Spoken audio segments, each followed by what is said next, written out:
Hello दोस्तों, आज हम जानेंगे कि कैसे एक महीने के 800 रुपए कमाने वाले शख्स ने बनाई 10 लाख करोड़ की कंपनी।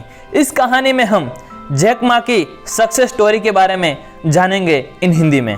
तो चलिए शुरू करते हैं। यह एक ऐसे इंसान की कहानी है जिसने न जाने अपने जीवन में कितनी ही ठोकरें खाई और असफलताओं का मुंह देखा, फिर भी उसने कभी हार न मानी। जहां कभी वह एक टूर गाइड के रूप में सिर्फ महीने में सिर्फ 800 रुपए कमाया करता था, वही व्यक्ति आज 1,30,000 करोड़ रुपए की संपत्ति के साथ चीन की सबसे अमीर शख्सियत बन चुका है।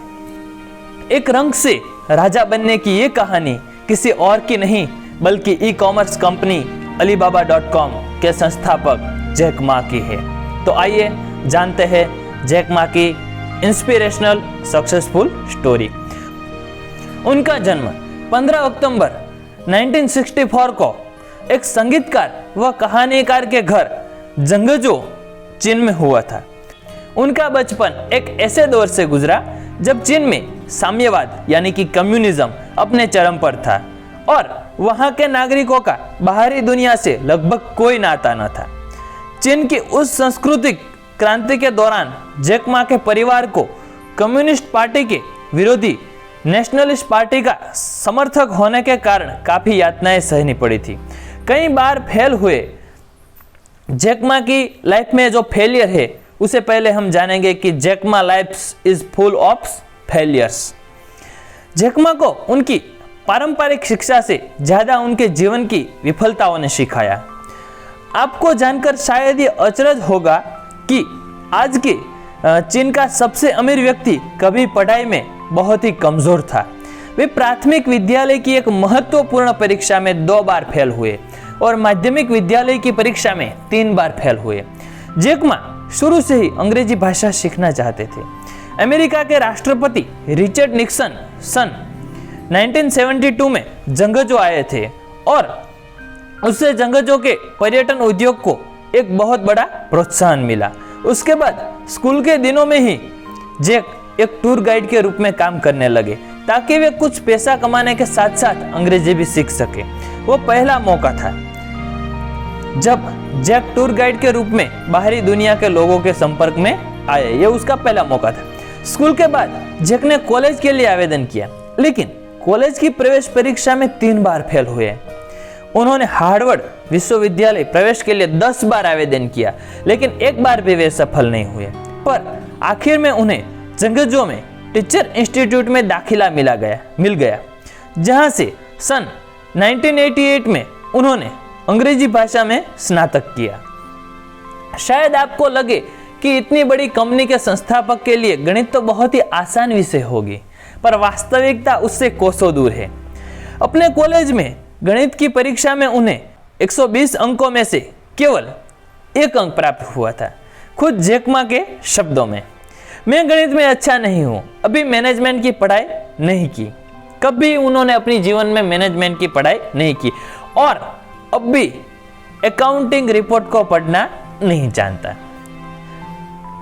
30 कंपनियों ने रिजेक्ट किया, नहीं मिली नौकरी। Jack Ma was rejected from 30 jobs. तो इसके बारे में हम देख लेते कि कॉलेज के बाद देखिए, हम किसी भी महान व्यक्ति की बायोग्राफी पूरी की पूरी जानते हैं तो उससे हमें कुछ सीख मिलती है कि असफलता से हार जाने के बाद बैठने से कुछ नहीं होता।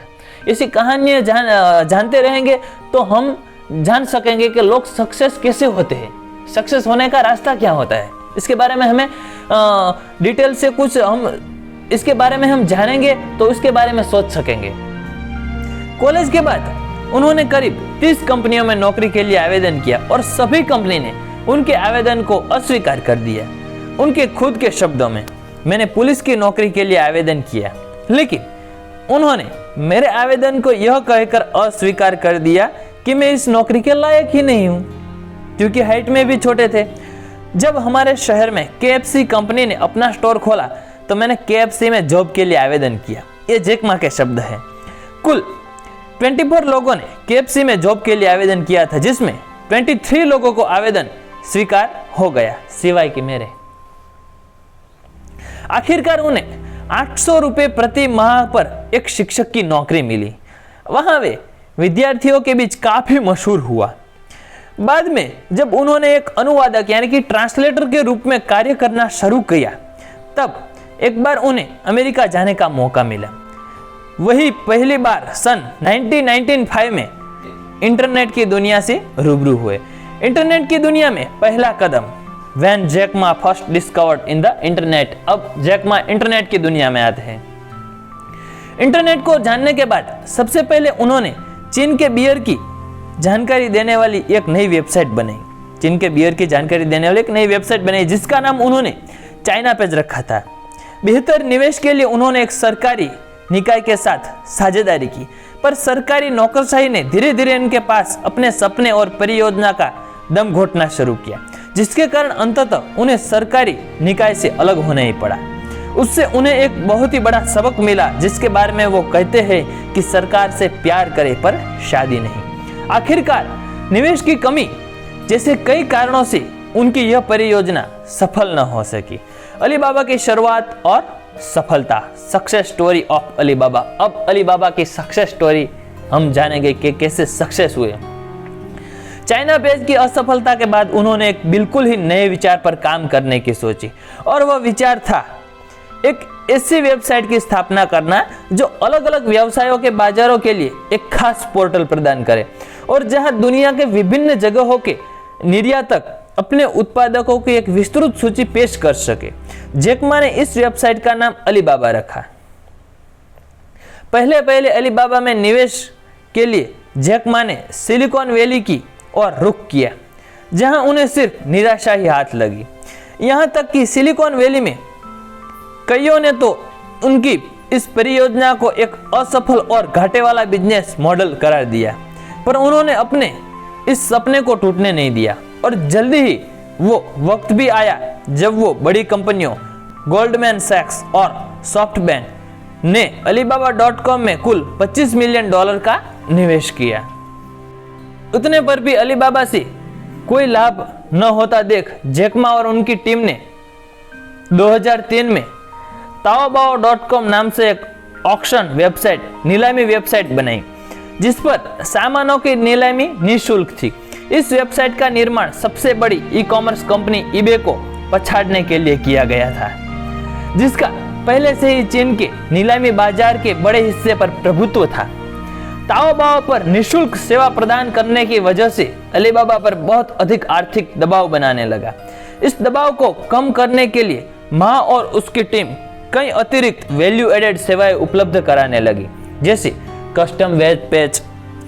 5 वर्षों में ही ईबे को चीन के बाजार से अपने कदम पीछे खींचने पड़े।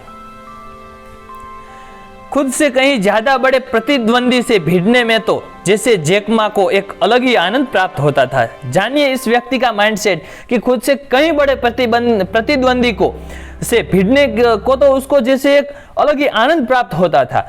वो रिस्क लेते थे, जिसे ईबे से अपनी इस लड़ाई के बारे में जैक मा कहा करते थे, अगर ईबे समंदर का शार्क है तो हम यानी कि अलीबाबा और ताओबाओ यांगत्जी नदी के मगरमच्छ है। इसके बाद इस कंपनी ने कई चढ़ाव उतार देखे। एक समय तो ऐसा भी आया जब यह कंपनी दिवालिया बनने से केवल 18 महीने दूर थी, पर जैक मा के दृढ़ संकल्प, दूरदर्शिता और बेमिसाल नेतृत्व की बदौलत alibaba.com ने न सिर्फ उन संकटों से उबर पाई, बहुत ही जल्द सफलता के लिए नए शिखर पर पहुंच गई। 2013 में 10 लाख करोड़ रुपए की आईपीओ के साथ यूएस मार्केट में सबसे बड़ी आईपीओ वाली कंपनी बनकर उभरी है। खुद जैक मा की संपत्ति $23 बिलियन से भी अधिक आंकी गई है। इस सफलता का कारण खुद जैक मा की काबिलियत और कभी न हार मानने की जिद थी, जिसे खुद उन्हीं के इन शब्दों में समझा जा सकता है, जिसका इस्तेमाल उन्होंने अपनी टीम को प्रोत्साहित करने के लिए किया था। हम सफल होकर रहेंगे क्योंकि हम कभी हार नहीं मानते। तो थैंक यू गाइस, कमेंट पे बताइए कि आपको इस कहानी कैसे लगी, और भी बड़े बड़े बिजनेसमैन की कहानी सुनने के लिए हमें कमेंट में बताइए। और अगर वीडियो अच्छा लगे तो लाइक कीजिए, शेयर कीजिए और सब्सक्राइब कीजिए।